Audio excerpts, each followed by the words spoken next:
Welcome to the Pivot Point Podcast. This season, I'm focused on inclusive leadership and how to lead like an ally. In this episode, I will share some insights and ideas from my new research for my new book, Lead Like an Ally, and leave you with some actionable tips to think about and discuss with your organization. I share this information because inclusive leadership is a journey. It requires bravery and courage, and you do not have to do it alone. At Pivot Point, I believe we are stronger together. We are one. Let's dig into this week's topic. This week's module is bittersweet. It is the last in our series of season 4. Episode 12 is focused on sustainable systems. So what do I mean by sustainable systems? As an ally, if you've been engaging this individually or separately from your organization, I wish you the best. I hope it works out for you. But what I know to be true, positive peer pressure works. We've talked about modeling the behaviors we want to see from our work teams, from our organization, and helping it spread like wildfire, like dominoes throughout the system. Most organizations have systems, some of them visible, some of them invisible. There's these cultural elements, these norms that go beyond our mission, vision, core values, all these belief statements that people love to sugarcoat and be politically correct about. I've got 4 ideas for you today on how to make allyship the sustainable system, how to make inclusive leadership the norm. The first idea I have for you is ensuring interview slates are diverse. Okay. It is not fair to assume that we're going to recruit diverse talent if our interviewers are all white or all men or all straight people or all able-bodied. If that's what your interview slate looks like, and that's what your interview team looks like, shame on you. But I say this tongue-in-cheek to say this happens. This happens with really good intentions. I think sometimes we don't even know it's happening. So take a closer look at your interview team and your interview slates. It is not sufficient just to have one person of color or one woman on a slate. What we know to be true is tokenism happens in that scenario where it's like the woman, the person of color, the person with a disability. I would encourage you to define what diversity looks like at your organization. What diversity dimensions are you wanting more of in your organization? Prioritize those. The 3 we just covered in the previous 3 podcast episodes, race, gender, sexual orientation. Race and gender are a little bit easier to identify visually, and sometimes are even asked about on job applications. Sexual orientation, not so much, right? And definitely not appropriate. However, what I would say is that the more you are intentional about how you recruit, meaning you go to different colleges than you normally do, because you cannot go back to the same honey pot and find different honey, the more you encourage those that are of diverse dimensions to invite other people to join the organization, the more you will increase diversity, the more you push on your recruiters, the more they will find diverse groups of people to come into the organization. So first, ensure your interview slates are diverse. Second, measure progress on equality. I don't know if any organization is doing this well. I will say scorecards do help, holding people's toes to the fire on this. If it's truly important, there is absolutely nothing in business or even in the nonprofit world that we would not measure. We still measure fundraising in the nonprofit world. In the business world, we're absolutely going to measure profitability, return on assets, return on investment, whatever it is. We would never not measure success. So if equality is important to you, measure it. If you're not measuring it, it is not important. I promise you. You have to inspect what you expect as a leader. Third, broaden diversity to be more than just race and gender. We've talked about this, how in this series we've been talking about how we can liken it just to something we can see, the visible traits, the visible differences. That's how our brains work. It makes it simpler for us. Peel the onion back. Go beyond race and gender. Talk about experiences. One of the safest ways to start the diversity conversation is industry. We overvalue the importance of industry expertise, of industry knowledge. Those things can be taught.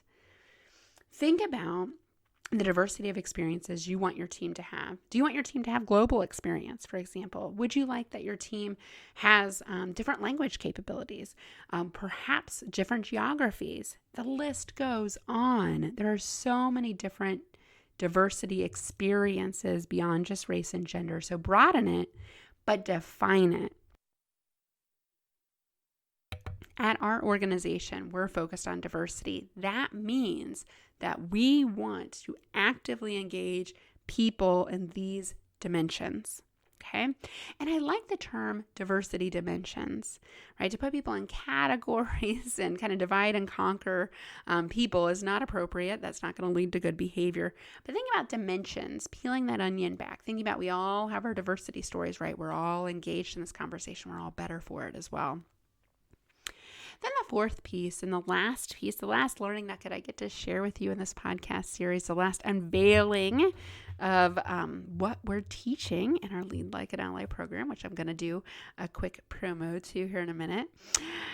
Set expectations for leaders to care. So if you set expectations for leaders to care, meaning it is part of your job as a manager to be inclusive. We expect that you're coaching your employees. We expect that you're making sure that we have interview slates that are diverse. We expect that your work team has diversity on it, again, beyond race and gender. When we set that expectation for leaders to care and that we're all included in this conversation, people do care.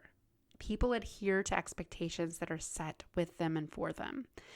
So just like with anything that were important inside your organization, any cultural transformation or initiative would never go unsupported financially or without goals or without expectations.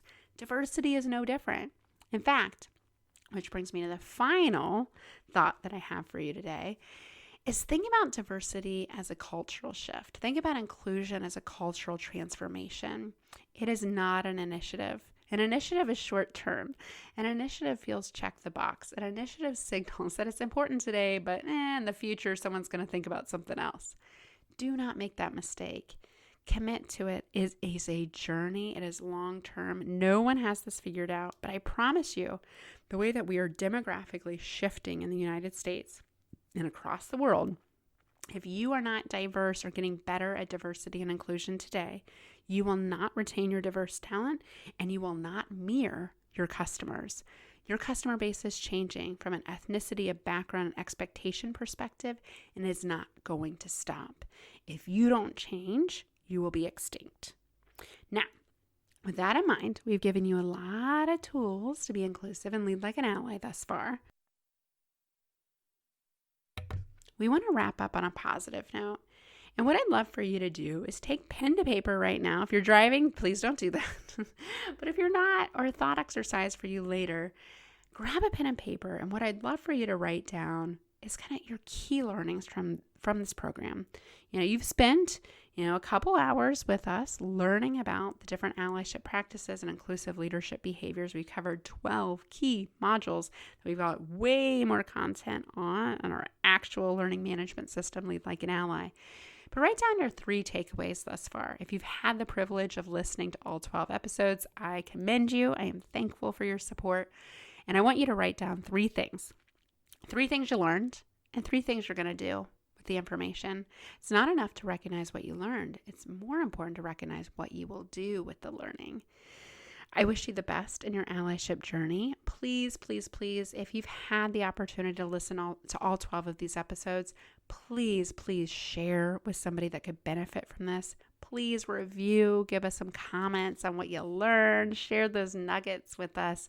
It's been an honor to be with you.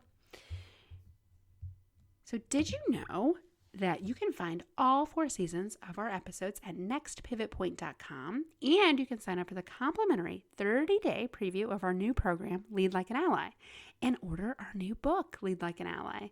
I appreciate you listening to this episode. Who do you know that needs to hear this message? Please, please, please hit that share button and connect with me on LinkedIn. Simply search Julie Kratz, Kratz. I post daily on the subject. I host this podcast because I believe we are stronger together. We are one.